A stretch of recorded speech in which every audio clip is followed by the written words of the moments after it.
Pelajaran Sekolah Sabat Minggu 3 Agustus 2025. Pelajaran yang ke-6 di triwulan yang ketiga. Judul untuk hari ini adalah Pergilah dan beribadahlah kepada Tuhan.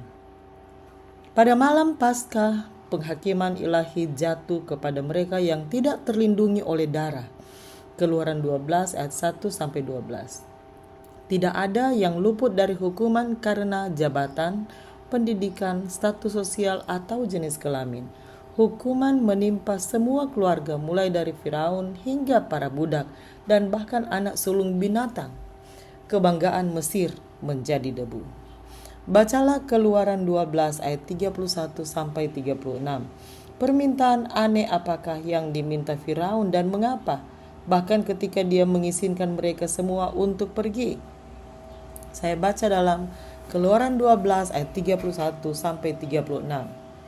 Lalu pada malam itu dipanggilnyalah Musa dan Harun, katanya, "Bangunlah, keluarlah dari tengah-tengah bangsaku, baik kamu maupun orang Israel. Pergilah beribadahlah kepada Tuhan seperti katamu itu.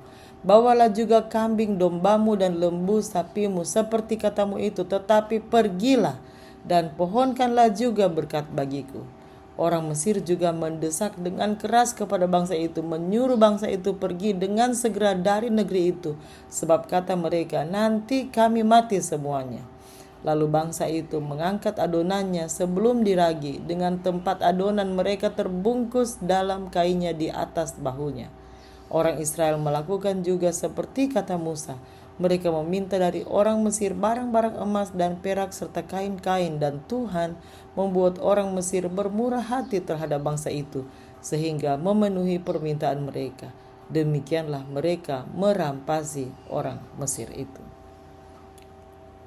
Betapa menariknya bahwa Firaun ketika menyuruh orang Ibrani untuk pergi dan beribadah menambahkan permintaan ini, dan berkatilah aku juga. Dan berkatilah aku juga? Mengapa dia, Raja Mesir, seorang Tuhan di bumi di antara rakyatnya, menanyakan hal itu?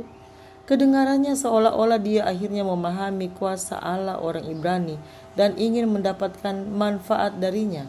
Namun bagaimana mungkin Tuhan memberkatinya sementara ia tenggelam dalam pemberontakan, keras kepala, dosa, dan kesombongan? Tentu saja dia akhirnya memberikan persetujuannya, tetapi itu bukan karena tunduk kepada kehendak Yahweh. Sebaliknya itu karena kekalahan. Dia tidak bertobat seperti yang akan terlihat dari tindakannya di kemudian hari. Dia hanya ingin menghentikan kehancuran yang menghancurkan kerajaannya. Firaun merasa terhina dan mengingat keadaan yang tragis akibat wabah terburuk. Dia memberikan izin kepada bangsa Israel untuk meninggalkan Mesir.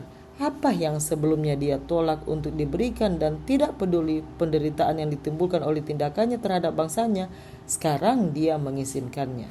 Dan orang-orang Mesir dapat dimengerti sangat ingin agar orang Ibrani juga pergi. Seperti yang mereka katakan, "Pergilah atau kita semua akan mati." Sementara itu Tuhan menyediakan perbekalan agar orang Israel tidak meninggalkan Mesir dengan tangan hampa, tetapi dengan barang-barang yang mereka perlukan untuk perjalanan yang pada akhirnya ternyata jauh lebih lama dari yang diperkirakan. Orang-orang Mesir memberikan barang-barang berharga ini kepada orang-orang Yahudi hanya untuk mempercepat orang-orang keluar dari negeri itu. Tetapi barang-barang itu adalah upah yang telah lama tidak diberikan kepada orang Israel selama berabad-abad sebagai budak. Tentunya bagi orang Mesir, harga untuk mengeluarkan orang Ibrani dari tanah mereka cukup murah. Seberapa sering kita bertobat dari suatu tindakan hanya karena konsekuensinya dan bukan karena tindakan itu sendiri salah? Mengapa itu bukan pertobatan yang sejati? Bagaimanakah kita dapat belajar untuk menyesali dosa-dosa yang dalam artian kita lolos setidaknya dalam jangka pendek? Demikianlah bacaan pelajaran Sekolah Sabat Minggu 3 Agustus 2025. Sampai bertemu di bacaan pelajaran Sekolah Sabat selanjutnya. Tuhan memberkati.